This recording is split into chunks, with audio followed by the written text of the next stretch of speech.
You have quite the collection. Oh.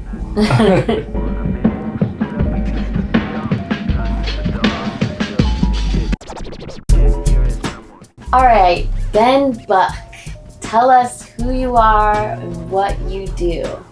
How's it going, y'all? I'm Ben. I'm an artist here in Austin, Texas. I run the cassette tape label.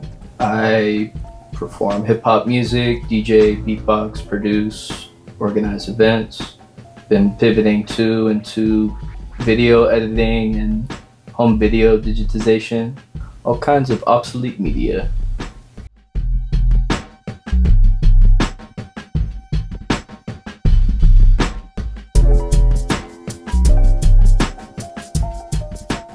I grew up around Antone's record shop. It's my parents' shop here in town, so I grew up running around, going through record crates, kind of my own little personal playground. My dad would play shows around town every other week, and he'd bring me out to bars like Jovita's and Guero's. He was, also involved in radio too, so we'd have lots of old tapes of shows that he would tape as well. So that kind of got me more into cassette tapes and physical media.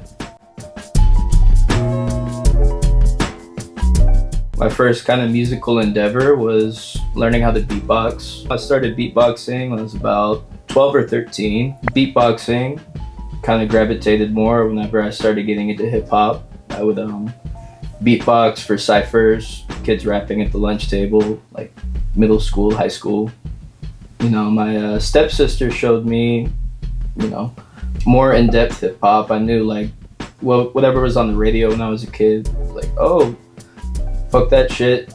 You should check out Wu-Tang Clan. You should check out, like Jean Grey and all these different artists from the 90s. And, really, I latched onto that. Wu-Tang Clan, Cypress Hill really inspired me. Austin Mic Exchange was, really my start inside the Austin hip hop scene. It was a very long running hip hop open mic. Every Tuesday, whenever, me and my shithead group of friends could make it out, we'd be there, and continued going after graduating high school. We'd have ciphers outside, freestyle rap circles, where, someone would either be playing beats off of the boombox, or it had me beatboxing while there's a big group of people trading 8 bars, 16 bars, or however many. Right before COVID, I started producing cassette tapes as well. My first official release was, my first album, which came out January 1st, 2020. Like, oh wow, I'm gonna be able to promote this album so well, get it out there. I still got about 2 months of that before everything shut down. But I was really able to kind of hunker down, focus on learning more about cassettes, manufacturing, assembling, and it was a really good incubative time, working more on production, recording, just staying home. So Speaker Bump started as a street team.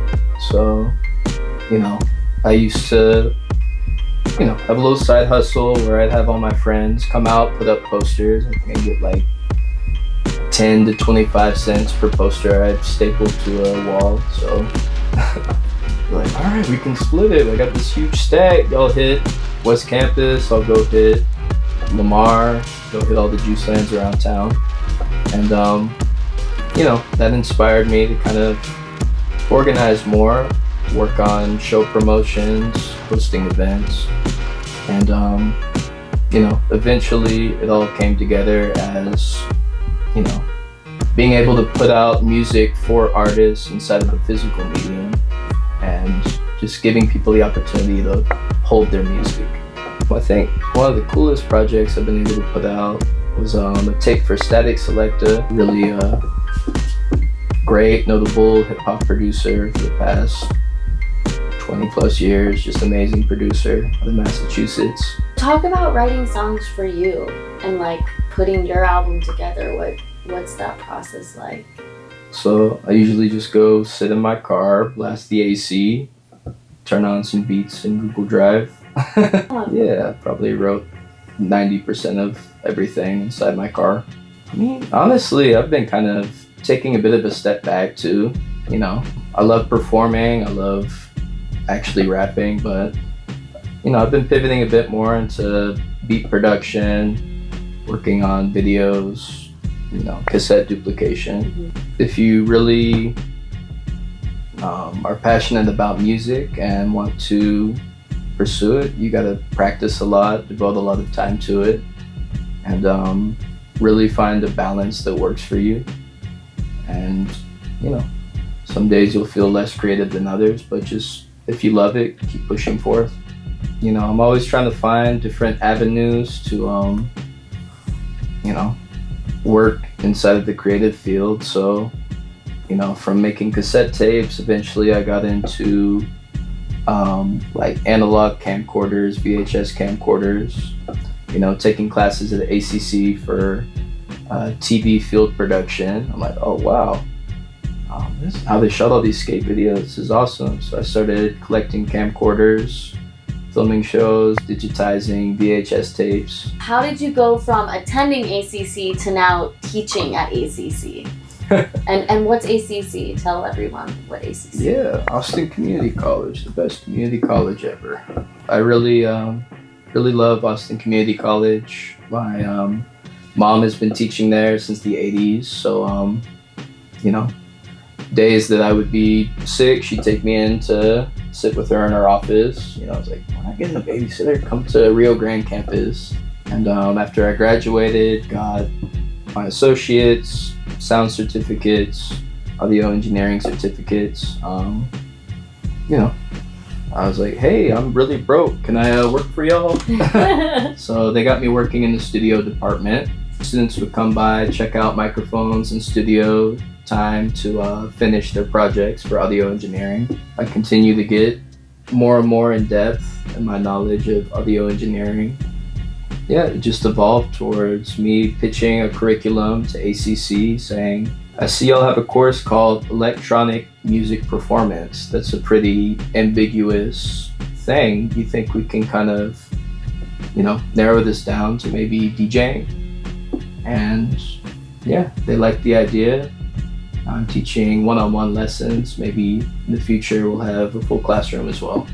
If you could change one thing about the music industry right now, what would you want to change?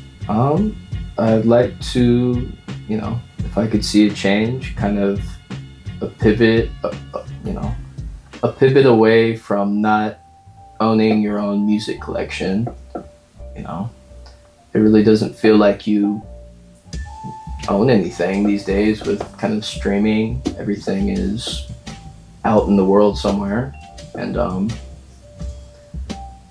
don't know, if people were still doing mixtapes and trading, Speaker Bump would be in business. Yeah. But yeah, just kind of, I don't know, some kind of reform of streaming culture.